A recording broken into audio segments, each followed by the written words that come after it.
Chapter 6 Divide and Conquer. Disclaimer: it is time to bring back the Shadow 5 and a chance to get to know the characters. Internal hallways. Crystal Prep Academy. The City. Day. Sugarcoat, Indigo Zap, Sunny Flare, Sour Sweet, and Lemon Zest are just casually walking. I'm thinking about letting it grow longer. Then they stop to see Starlight at her locker. They watch Starlight pull the mysterious photo out of her locker, looking sad. Well, look what we have here. Starlight finds herself surrounded by the three boys, Dumbbell, Hoop, and Score. Dumbbell is dark brown with light gray, messy hair barely covering his blue eyes, and has a six-weighted dumbbell tie tack. Hoop is big with orange skin, brown hair covering his green eyes, and three basketballs branded on his breast pocket. Score is short and pudgy with violet-colored skin, dark gray hair covering his eyes, and three footballs branded on his pants pocket. You must be the Nugu we were told about, Starlight Dimmer. The three boys laughed at that remark, annoying Starlight. Starlight Dimmer! After nothing better than the life of a nerd? Yeah, you think you're such a big shot just because you're at the top of the class? Well, we think you should leave the heavy lifting to the real pros and keep your nose in the book where it belongs. Starlight gets annoyed even more, and so are the Shadow 5. I can't take this. I'm going over there. Indigo Zeb is about to go there, until Dumbbell spots the picture in Starlight's hand and snatches his arm. Wait, okay, I don't know if that was supposed to be there or not, but...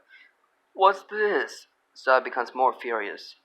Oh, isn't this cute? She then Starlight grabs Dumbbell's wrist and starts twisting it. The surprised Indigo Zeb stops as the surrounding students watch as the boys start yelling from the pain. Hey! The two boys are about to help their friend until Starlight reacts. Still holding Dumbbell's wrist, Starlight shoves him into his hoop. Then she grabs and pulls Scorch's tie, hitting his head on the lockers. Seeing Hoop about to retaliate, she got a foothold by pushing Score away with her foot, running up the lockers with momentum. When coming down, she knocks the approaching Hoop down with a double kick. Pew, pew. After landing, still twisting Dumbbell's arm, she pushed her other hand down on his shoulder, making it more painful. The other students watched in frightened amazement on what happened. Even Indigo Zeb starts backing up, back towards friends. On second thought, you go over there. Starlight still torments Dumbbell for her picture. Give it back! Give it back! Alright, take it! Take it! She takes the photo from his hand and lets go of him. She presses the picture to her chest with relief, while the two boys help Dumbbell up. Meanwhile, Party Favor and Sugarbell join the crowd, along with Double Diamond and Night Glider. Double Diamond has white skin, white messy hair, little blue eyes, and a pin of three snowflakes on his lapel. Night Glider is blue with white spiky hair, cerulean eyes, and a pin with a crescent moon in the center of two feathers on her right chest. All four look with fright at the sight of Starlight. It's her! It's her! Starlight comes down and looks around the crowd, giving out a small chuckle. Now you see what happens when someone says such horrible things to you. Now we know just how hurtful teasing can be. In a world where everyone is unique, some are bound to feel more special than others. But that isn't a license to be cruel, is it? Or, isn't it a shame we don't live in a world where everybody is equal? No one would ever be teased there. Wouldn't that be nice? As the crowd starts to process what it heard. Oh, this is preposterous. It is hoity-toity. The new high class, big wig hot shot of Crystal Prep. He is gray with white, well-groomed, powdered wig-style hair, blue eyes covered by his purple sunglasses, and a dark magenta ascot, and a stick pin with an image of a fan on the end. I have never heard of such rubbish in all my life. I mean, really, more special than others? What does being special have to do with teasing? This sounds like a mishmash of words that would be a complete waste of my valuable time. Quiet! White-Toy looks in front of the fairy Starlight. She looks around and sees the surrounding students, the bullies, and Shadow 5 standing her with the same scared expression. I'm offering you a chance to see that there's more harm than good that comes when you start making your mark. Or are you so desperately clinging on to what Abacus Singe the Witch has taught you? All the students start to feel confounded and speculate on that statement. She thinks that Crystal Prep's Shadow Balls deserve more than any other school, while all of you have been living your miserable lives thinking you're better than everybody else. But don't you worry. You'll understand. You will all understand soon enough. So you better ask yourselves, where do your loyalties lie? With each other or with her? She then walks away from her classmates, who are just standing there with so many thoughts going through their brains. The four friends are still frightened, knowing Starlight is at their school. Oh, man, that's alright. No, not again. As for the Shadow Five, they feel scared, concerned, depressed, and confused at the same time. Internal Gymnasium, Crystal Prep Academy. The whole gym is completely empty, with the exception of the Shadow Five hanging out at the bleachers. Well, at least everyone knows she's a good snitch now. Oh yes, they sure do. Except now they know she means business. Most should think she can make people do whatever she wants anyway. Well, if I would have to guess, going against which cinch would allow the others to rally to her side. Though due to a ridiculous statement about equality, some may consider her to be completely insane. Unless if anyone refuses, she may resort to force as she did earlier. So they might decide to join her method through fear. From what I can tell, with her intelligence, her defiance, and her possible insanity, she may have the power to do it. Oh, so now we got another Twilight? One who doesn't mind playing rough? No, she is no Twilight Sparkle. Twilight would never resort to such brash behavior, especially when he wanted her to. Five girls begin moping. Okay, so we weren't the best of classmates. But Twilight has already forgiven us, and we get to hang out with her and her new friends on occasion. She had taught us to be much better friends, so everything's alright between us. But all of it could have been avoided if we were good to her when she was here. We could have been nicer, much more considerate, less selfish. We already failed Twilight before. I would hate for that to happen again. So that's why we need to make friends with this Starlight girl. This is our chance to make everything right on everything we have done. If Starlight can see just how we can be such good friends in our own way, she might give up on her city philosophy and try to be someone who would fit in with the rest of us. She could be someone worth getting to know. Wouldn't that be nice? You know, that actually does sound like a pretty sweet deal. Yeah, that must be the most delightful piece of Hogwarts I've ever heard. Oh, give me a break, Sonny. You've seen how Starlight acted back there.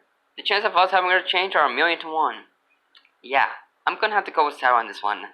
Starlight is a potential nutcase bound to her own beliefs. The thought of having her change her ways is completely impossible.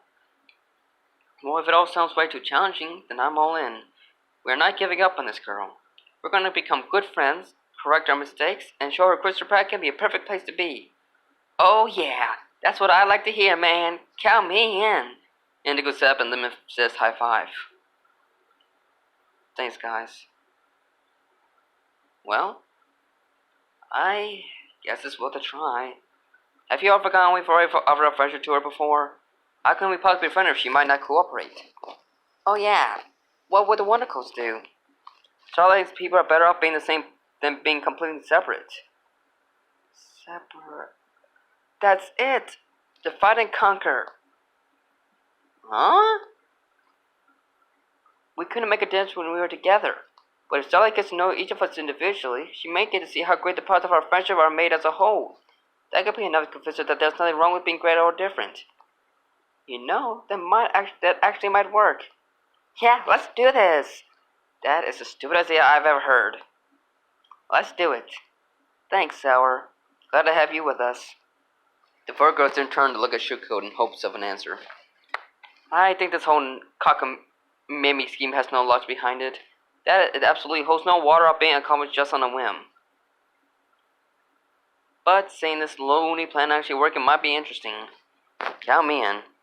Alright! Yay! Internal Starlight's research room. Starlight is setting up another feeder lock while several failed devices are on the floor. Feeder lock 18. After 15 failed attempts, I finally succeeded on making the device capable of sustaining the bizarre energy. That's part 1. Part 2 is letting it know what type of energy to attract. Luckily, I found a solution. Going through Twilight's notes, I learned she created a scanner to detect these unusual power fluctuations. Not only did it sense a strange energy, but it was also able to establish the full analysis of his unique signature. Once Twilight got what she needed, she took the scanner apart and applied the piece to her little gizmo. That's how I was able to track and capture the anomalies. Now, I could duplicate the process.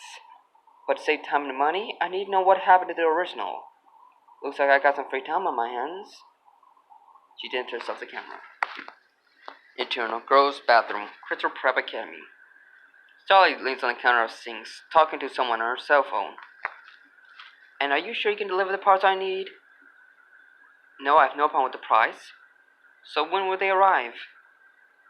Sounds great. Thank you so much. Yes, I'm looking forward to it myself. Okay, bye. She turns off her cell phone and puts it away. She then looks in the mirror and adjusts her ego sign pin. Then she looks at her hands, shrugs her shoulders, and uses one of the sinks to wash her hands.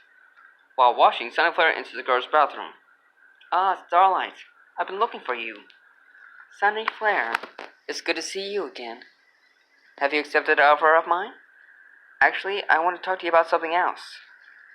Oh? Have you considered accessorizing and beautifying yourself? Excuse me? Oh, I think you would look fabulous with a little blush. Maybe with some mascara as well. What kind of product do you use? You want me to prove on the way I look? Unacceptable. No one should change their natural appearance to impress others. Come on, sweetie. There's nothing wrong with a little primping. You at least gotta give it a try. No thanks. I already got my own style that everyone should consider. I'm thinking no accessories, no makeup, well-trimmed straight hair for the boys, and braided hair for the girls, or in a bun. Well, maybe you need a new outlook. I'm thinking you should get rid of those pesky bangs. They do not work for you, honey. Trust me, this is a good color for you. Sunny puts a little blush brush from the company and starts applying a little blush to Starlight's cheek. But Starlight wipes Sunny's arm away from her discomfort and takes a paper towel to wipe away the blush off her cheek. What do you think you're doing? I just want to improve your profile to give you a much better perspective. Well, I don't. Don't. I'm not going to change myself just to be someone else. And neither should you. Starlight leaves the girls' room, with Sunny feeling miserable. Internal, Library Crystal Prep Academy. Starlight is just sitting at one of the reading tables, looking at books on engineering. Sarah Sweet pokes her head around one of the bookshelves and sees Starlight. She moves over to her and sits next to her. Hey, Starlight. How have you been? Pretty good. Great. You don't mind if I have a quick chat with you? Even though I could be doing something better right now. What? Oh, nothing. So, what you reading? Oh, nothing special. Oh. Well, if you're interested, we can talk about guys. Are you into boys? Only they share my interests. Really? And everyone else. Oh. So, you spend a lot of time in this library. Quite amazing, isn't it? It sure is. Just wish it was plain. Okay, so you're really into this equality thing, huh? Oh, of course. Why do you like it so much anyway? What's not to like? Being with other people you have so much in common with. People you can always trust and never betray or abandon you. But wouldn't that be a bit strange? Having everyone look at you, act like you? There's really nothing to gain out of it. Just the same thing every single day. There won't be anything new. It's better than having different opinions and constantly hating each other for it. But don't you think there can be more to leading a better life? Of course you won't understand. What's that supposed to mean? You're just trying to fool yourself to believe that just acting like a nice person will help you live a better life. That's not true. I'm not manipulating the way I feel. Even though you got no problem doing it yourself. What I meant is, I'm just looking out for what's best for you. There's really nothing wrong with being different. And I want you to know I'll always be there for you when you need help. Gosh, you should be a great motivational speaker. Really? Yeah. She then grabs her books, gets up from her seat, and changes to an irritating tone. You motivate me to get it out of here. Sarah walks away from the table with a small stack of books on her arm, leaving Sour Sweet. What? She slams her forehead on the table. Shh. Internal hallways, Crystal Prep Academy. Sally is just casually putting some books in her locker and taking a few out, while whistling a tune from In Our Town. She closes the locker and reviews sugarcoat on the other side, waiting for her. Sally whistles the last note in disappointment. What do you want? With an attitude like that, you're not gonna make any friends. You didn't answer my question. You're acting ridiculous. This whole equality business is complete lunacy. You should consider giving it up. Give it up? Are you insane? Having equality means everything to me. Well, maybe it's about time you try something different. No, I refuse to try anything else. This is the only way I would make any friends here. What makes you think your crazy ideas are going to help everyone for the better? I already have plans for the school, and I'm not going to stop because someone has an issue. Who are you to tell me how I should run my life anyway? Hey, I'm just being honest with you. Starlight becomes stammering on what Sugar Coach said. So then she faces her and poses right in front of her. Honest? You want to be honest? Fine. I'll be honest with you. Do you think anybody ever takes your advice into consideration? Do you think anyone cares about what you have to say? You think you're contributing to their efforts? Well, let me tell you something. They're not. Have you ever seen anyone try inflicting their opinions on others? No, because it's just you. That's what sets you apart from the rest of them. You just want to be different from everyone. But all it's ever done is get you to be spited by them. Maybe that's why Twilight Sparkle left. Because you can't keep your special thoughts to yourself like a normal person. And getting influenced by Cinch's repulsive need to win has made you less of a person you have to be. And what's with your hair anyway? Two big pigtails and a hair knot? Have you ever heard of a haircut? Who are you trying to impress? I would consider braids and bangs a lot better. Seriously, are you trying to make something of yourself? No wonder you don't have a lot of friends. Because being unique will always get you into trouble.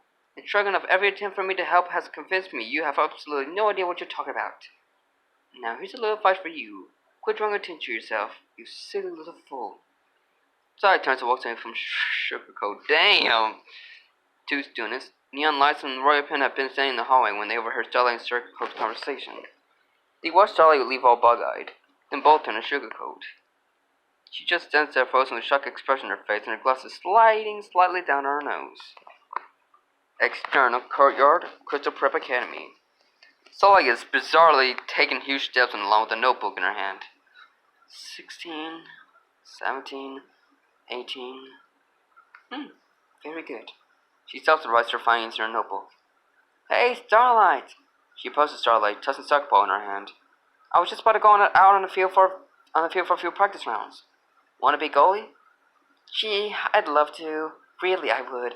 But I got some important work to do, oh, come on. Indigo suddenly grabs Starlight and puts her off screen. Whoa! Drops her pen and notebook. External, Soccer Pitch, Crystal Prep Academy.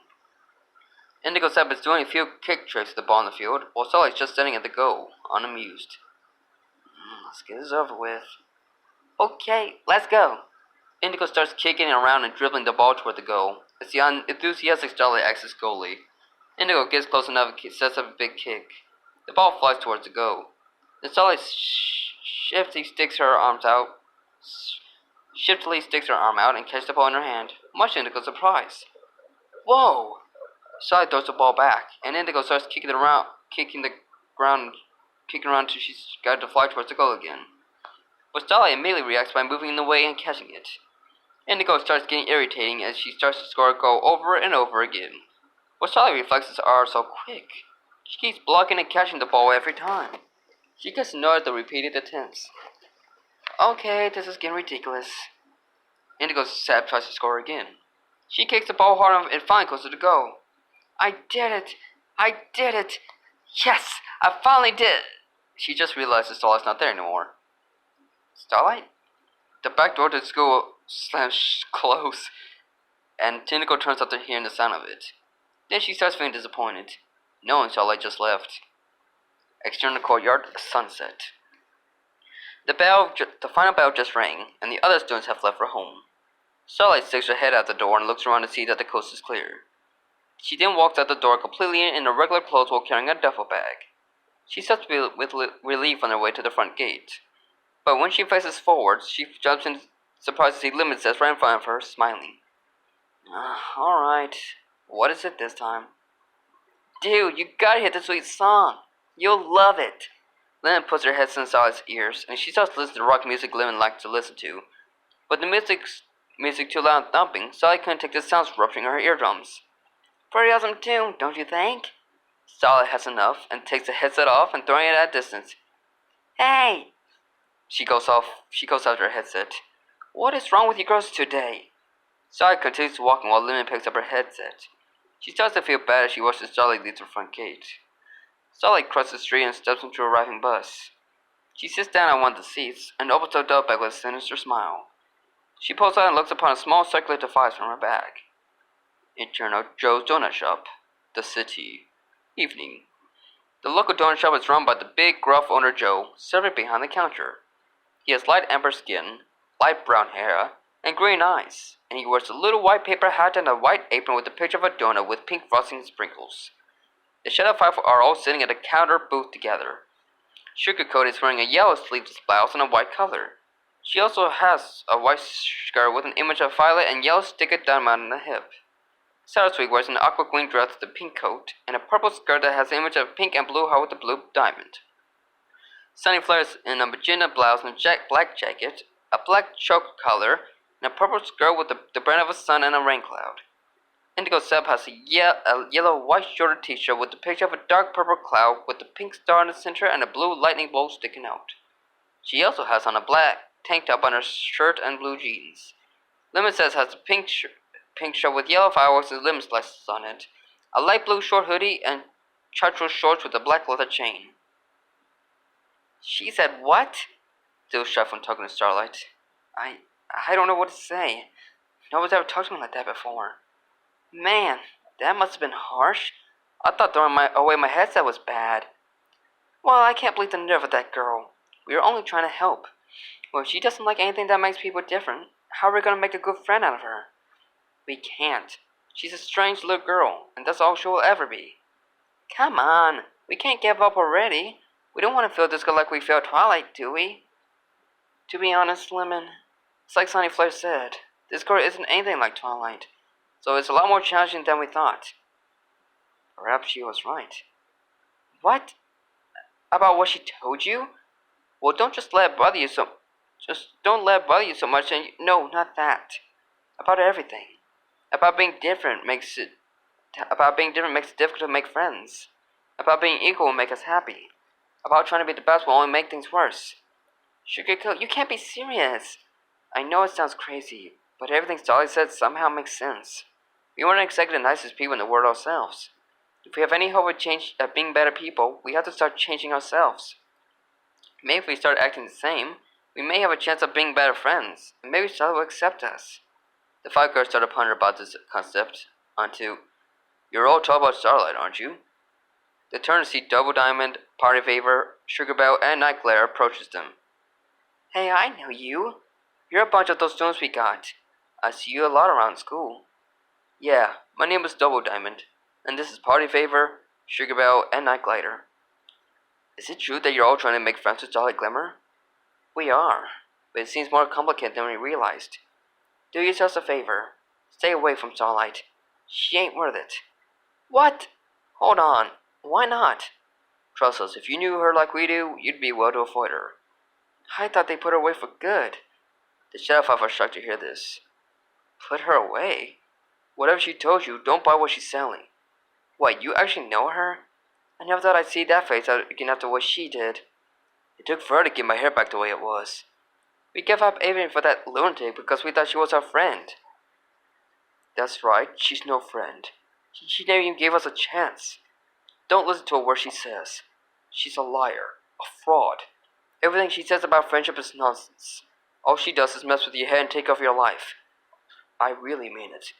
Stay away from Starlight Glimmer. The four friends then turn and walk away. As for the Shadow Five, they feel scared, concerned, and confused at the same time. Internal Sweet Shop.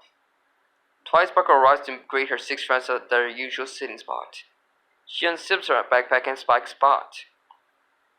Splash and then takes Spike, petting him as Twilight proceeds to sit down next to Sunset Shimmer. Hey, Twilight. So, how's it coming along? Well, it's doing pretty well, but I feel it needs a little tweaking to be perfect.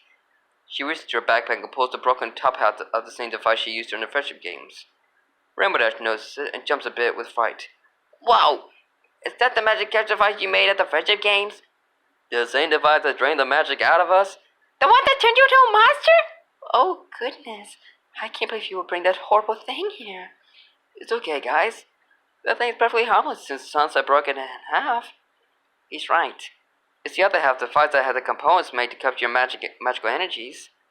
This half only has the parts to detect and trace the bizarre frequencies. Sus and I have been working on it for quite some time. When it is done, it will merely access the spectrometer to detect magic.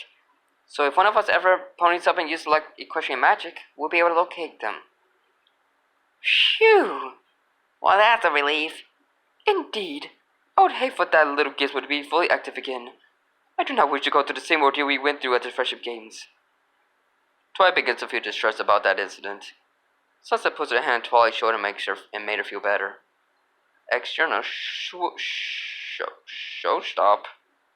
As the humane seven are seen through the window, a teenage girl concealed in a hoodie is seated at a table outside. As she finishes her drink and looks at her book, she puts a special earpiece in her ear under a hood and places a small circuit device from earlier against the window.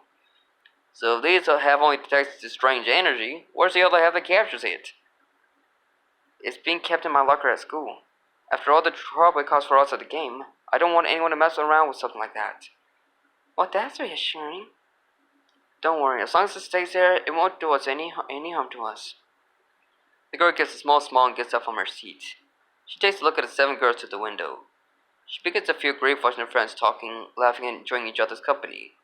As she walks away, Twilight gets a strange feeling and turns around to see the girls already gone. What's the matter, Twilight? It's nothing. Nothing at all. Back outside, the misery girl steps onto a bus. As the bus takes off, the girl takes a seat. She gives a sigh of relief and pulls off her hood, revealing her to be Starlight Glimmer, giving a menacing smile. That can't be good. Internal, Starlight's research room, night. Starlight starts packing her duffel bag with various gadgets and tools. She talks to a video log on her laptop, while the other computer displays the description of Sunset Shimmer Candlelit High. So the parts I need are at Candlelit High. It won't be difficult. All I have to do is break into school, get to that Sunset girl's locker, and get it. Shouldn't be too hard. I'll go tonight, and I'll finally have everything I need to complete my infant. As she was moving things to make room in her bag, she notices her crystal prep uniform still folded inside the bag. She pauses for a moment as she looks at the uniform. Then she has an epiphany, giving up another wicked smile. You know what? Change of plans. I'm gonna wait until tomorrow. Because now I think it's time to get two birds with one stone. She dentures off the camera. To be continued. Yes, I brought back the Shadow 5 and CHS girls to remind me they are still part of the story. This is where the story is going to get a bit more extreme. So be prepared for what happens next. I hope you enjoyed this chapter, and I apologize for the long wait.